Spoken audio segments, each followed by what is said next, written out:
She encouraged all of us. Oh, you're doing great. She made make a big deal out of anything we did positive, you know.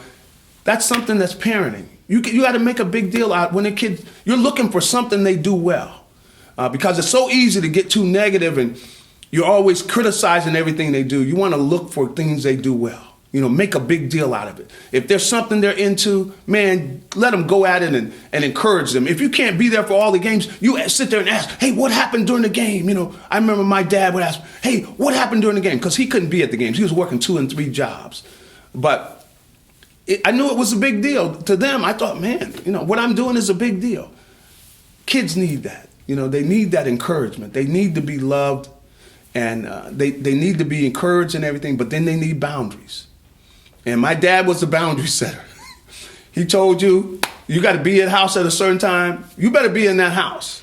And he wasn't going to forget the discipline. And if that meant, you know, not letting you do something that he was going to let you do because you broke one of the rules, you know, because that's the way life is. The worst thing I think nowadays is too many kids, the first time they're given discipline, it's a police officer.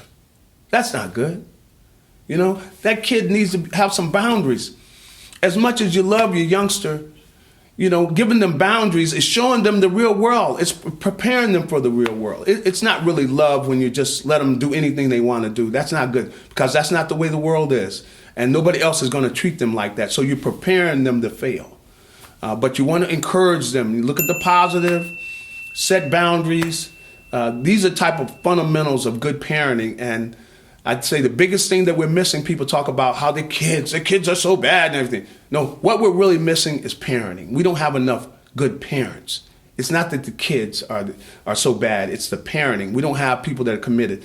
And just our whole generation, I feel like, you know, I went to the University of Southern California and we always prided ourselves, you know, because we had some great teams and we won a lot of national championships. We had some great players, you know, that went ahead of us. And so we're saying, well, look, we're going to carry our weight. Our generation, every year that we come in there, we're going to do our job. We're going to win a national championship. We're going to show you.